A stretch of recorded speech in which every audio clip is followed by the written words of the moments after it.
আমাকে যখন cross fire যখন নিয়ে যাওয়ার হোক, চোখ বাঁধা, হাতে হ্যান্ডকাপ লাগানো, আমার মনে হচ্ছিল আমি এই এখনই পাখি যেমন উড়াল দেওয়ার আগে হালকা হয়ে যায়, বিমান যেমন আকাশে উড়ার আগে হালকা হয়ে যায়, এখনই উড়বে, ঠিক তেমনি ভাবে আমি আল্লাহর কাছে এক্ষুনি চলে যাব।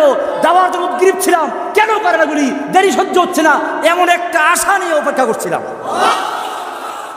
আমি মনে করি তখন যদি আমাকে গুলি করা হতো, হয়তো আমার মাঝে আর আল্লাহর সাথে সাক্ষাতের মাঝে শুধুমাত্র গুলিটাই ব্যবধান থাকবে।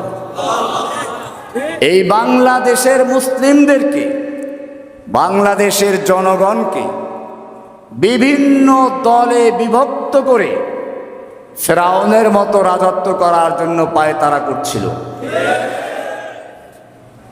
যারা একটু বয়স বেশি তাদেরকে রাজাকার, যারা যুবক তাদেরকে জামাত শিবির অথবা জঙ্গিবাদী।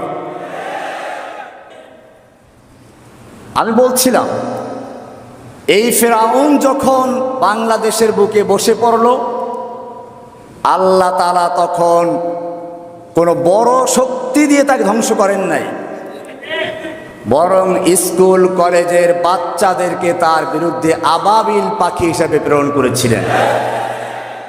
আলাম তারা কাইফা ফাআলা রাব্বুকা বিআসহাবিল ফিল আলাম ইয়াজআল কাইদাহুম ফি তাদলিল। তাদের সব চক্রান্তগুলোকে ব্যর্থ করে দিয়েছেন। ওয়া আরসালা আলাইহিম তায়রান আবাবিল, ঝাঁকে ঝাঁকে পাখি প্রেরণ করেছেন। আবাবিল মানে আসলে ঝাঁকে ঝাঁকে, তয়রান তো পাখি জানেন।